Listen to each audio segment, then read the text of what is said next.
அனைவருக்கும் வணக்கம். என்னுடைய பெயர் பகவந்தலா வராகுலத்திரர் அனைவருக்கும் தெரியும். நாங்கள் இப்போ நுவரெலியா மாவட்டத்திலே ஹட்டனுக்கு போய் பலாங்கொட வரும் வழியிலாக பகவந்தலாவை தாண்டி வரும்போது இப்பொழுது நான் இந்த காணொலியை எடுக்கும் நேரம் 5:30, மாலை 5:30. ஆனால் காலையிலிருந்து கடும் மழை. இன்று மழை தானே இந்த காலையிலிருந்து, இன்றைக்கு காலையிலிருந்து கடும் மழை. வாகனத்தில் வரும்போது கூட எங்களுக்கு குளிர் அதிகம்.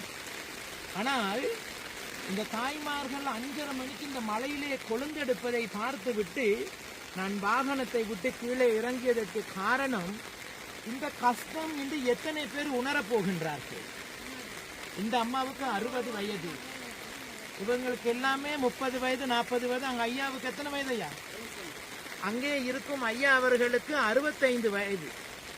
60 வயதிலே இலங்கையிலே அரசு தொழிலே இருக்கக்கூடியவர்களுக்கு பென்ஷன் கொடுத்து விடுவார்கள். மாதாந்தம் பென்ஷனும் வரும். உங்களுக்கு மாதம் பென்ஷன் வருதா ஐயா? மாதாந்தம் எந்த பென்ஷனும் அவர்களுக்கு இல்லை. இதற்கு அடிப்படையில் இந்த அரசாங்கம் 200 ரூபாய் கொடுக்கிறேன் என்று சொல்லும் போது சில மூதேவிகள் குரல் கொடுக்கின்றார்கள், எதற்காக அரசாங்கம் பணம் 200 ரூபாய் கொடுக்க வேண்டும் என்று. அன்பு உறவுகளே, இலங்கையிலே அரசாங்கத்தை நடத்துவதற்கும் டாலர் கொண்டு வந்து கொடுத்தவர்கள் இவர்கள் தான். இந்த 5:30 இப்போ அந்த 5:30 மணிக்கு எடுத்த கொழுந்தை வெளிநாட்டுக்கு அனுப்பி அங்கிருந்து வந்த டாலர் தான் இலங்கை அரசாங்கத்தையே நடத்தி கொண்டிருக்கின்றார்கள். இவர்கள் இந்த மலையில் எடுக்கும் தேயிலை காலையில் எல்லாரும் டீ போட்டு குடித்து கொண்டு இருக்கின்றோம். மனித நேயம் ஒன்று இருக்க வேண்டும். இருந்தாலும் இந்த நாட்டிலே மலையக மக்கள் பட்ட கஷ்டங்களும் வேதனைகளும் துன்பங்களும் வேற யாரும் பட்டு இருக்க மாட்டார்கள்.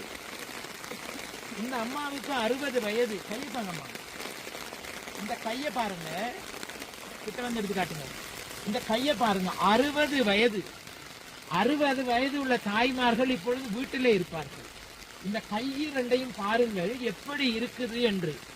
ஆனால் இவர்களுக்கு இந்த மலையில் வேலை செய்வதற்கு கூட உரிய ஆவணங்கள் ஒன்றும் கிடையாது. காலுக்கு போடுவதற்கு ஒரு ஷூ கிடையாது.